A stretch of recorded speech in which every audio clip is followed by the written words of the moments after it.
Ohio! Ohio, everyone. I hope you've been enjoying our lesson on Japan. The first thing I'm going to do is I'm going to ask you all those questions. I've got a lot of them. And I'm going to pause after I ask them so you can answer them, and I won't be giving you the answers. But if you want to know the answers, all you have to do is review what we've learned in the last couple videos. So the first question is, what kind of blossoms are blooming in Japan for their spring festival? Do the Japanese bow or shake hands when they meet each other? Do you remember what auspicious means and what color is auspicious in Japan? What do the paper cranes symbolize? This is kind of a clue. Remember the little girl who was really sick? If you take a nap while working in Japan, do you get in trouble? Why not? I told you about 2 islands that have hundreds of a certain animal on them. What 2 animals are they? What color of cat is considered good luck in Japan? What shape are watermelons grown into in Japan? Where do the Japanese like to have Christmas dinner? What do the Japanese eat with every meal, including breakfast and probably dessert? If you slurp your noodles, will you get in trouble? Why not? What do the Japanese police do if you are caught speeding? What is the art of folding paper called? How do you say cute in Japanese? It's a cute word. Name 3 things that come from Japan. Okay, hopefully you did okay. If you didn't, go back and review that. So Japan has 2 pretty major mountains that people like to go to. The main one is Mount Fuji, and Mount Fuji is probably the most drawn, painted, woodcut, wood-blocked mountain in the world. I swear, the Japanese like to put Mount Fuji in the back of everything. Mount Fuji is pretty close to, it's north of Tokyo, and Tokyo is the capital of Japan, if that's what they call it. And it is very important to them. It's a dormant volcano. It doesn't erupt anymore, but it's the tallest mountain in Japan. And a lot of people like to go visit it. It's like their Mount Everest. Mount Fuji is the Mount Everest of Japan. There's another mountain there called Sakurajima. Sakurajima is, that means Cherry Blossom Island.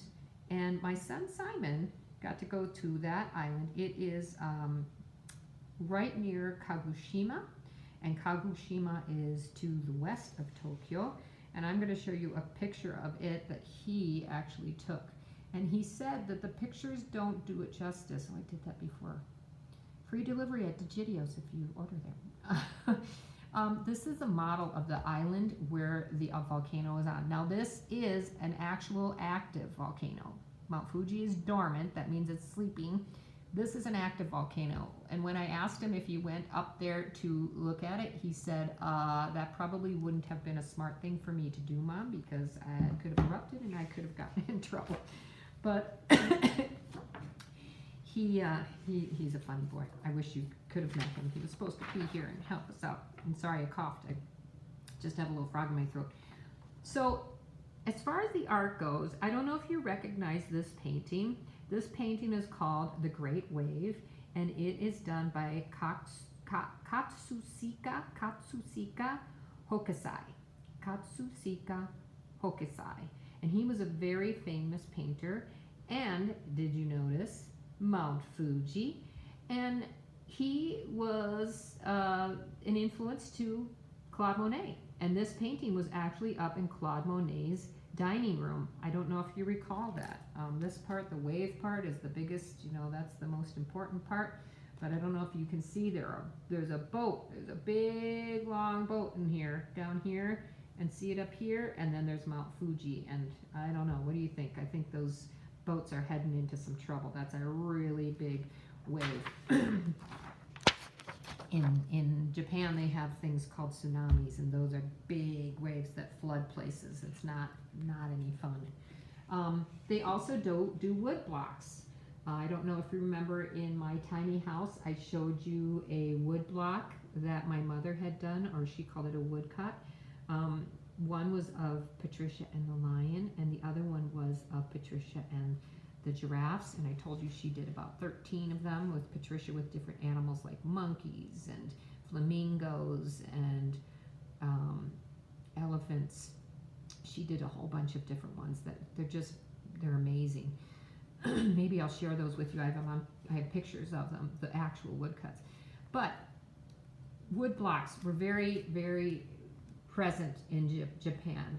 They love to do wood blocks, and again, wood blocks are cut out of a picture, cut onto wood, and then they take ink, put the ink on it, and then they roll the ink on, and then they put a piece of paper down, and they roll the ink, and the ink goes onto the paper, and it becomes a beautiful painting.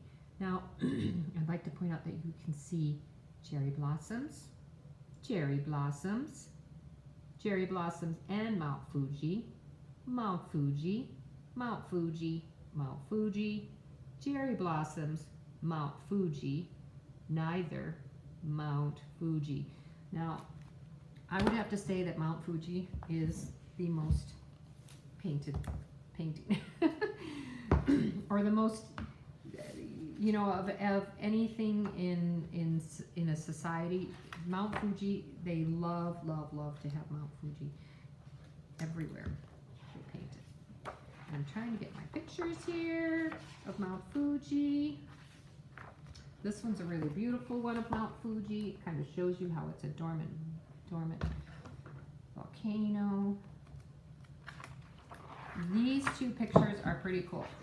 And if your parents are able to take a screenshot of them, they're fun because they are both called 36 Views of Mount Fuji. And if you took a screenshot of both of these pages, you could do a little hunt and seek.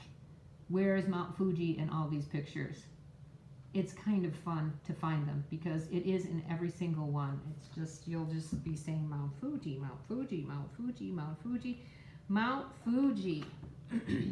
Now, the other reason I wanted to show you this is because at the end of this book that I got, it was very interesting that I found two artists that we talked about with paintings in here.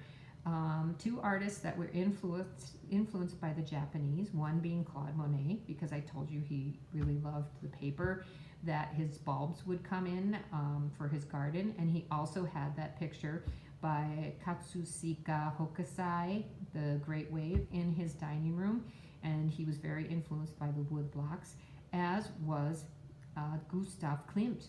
Gustav Klimt was very influenced by the colors and the geometric designs that a lot of Japanese would use, and the intricacy of the patterns and just the design.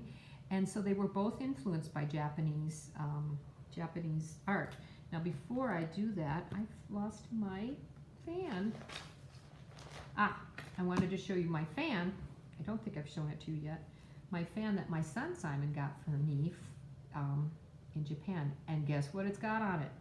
You're right, Mount Fuji. Mount Fuji is on there, and of course, you know, I love to have a fan every now and then. And the Japanese often do carry fans wherever they go because it's just a nice, convenient thing to have in your pocket or your purse, because when they fold up really small and compact, just like that. And my son got that for me in Japan. But I'm showing that to you too because in this painting is by Gustav Klimt, and of course he is influenced by the Japanese. You'll see his signatures kind of swirls, And then just his use of a lot of color and a lot of pattern. He liked to have a lot of color and patterns in his paintings. And that's what you see here. And then it's kind of replicating something like this. Like he was influenced by all the beautiful design and color on these kimonos. We learned about kimonos the other day. I should have asked you that question. The other thing that's great in here is you know about the Japanese bridge, right? The Japanese bridge. That is an actual Japanese bridge, and Claude Monet saw that and he just loved the way that it curved. He loved the structure, and he said, I want a Japanese bridge at my own home. Theirs are a little higher. They go up a little bit higher, so he didn't completely do it to scale. But this is really a nice side-by-side for you to see how he was influenced by the Japanese bridge. I just want to make sure you can hear me because I might be blocked by this. So, but isn't that cool?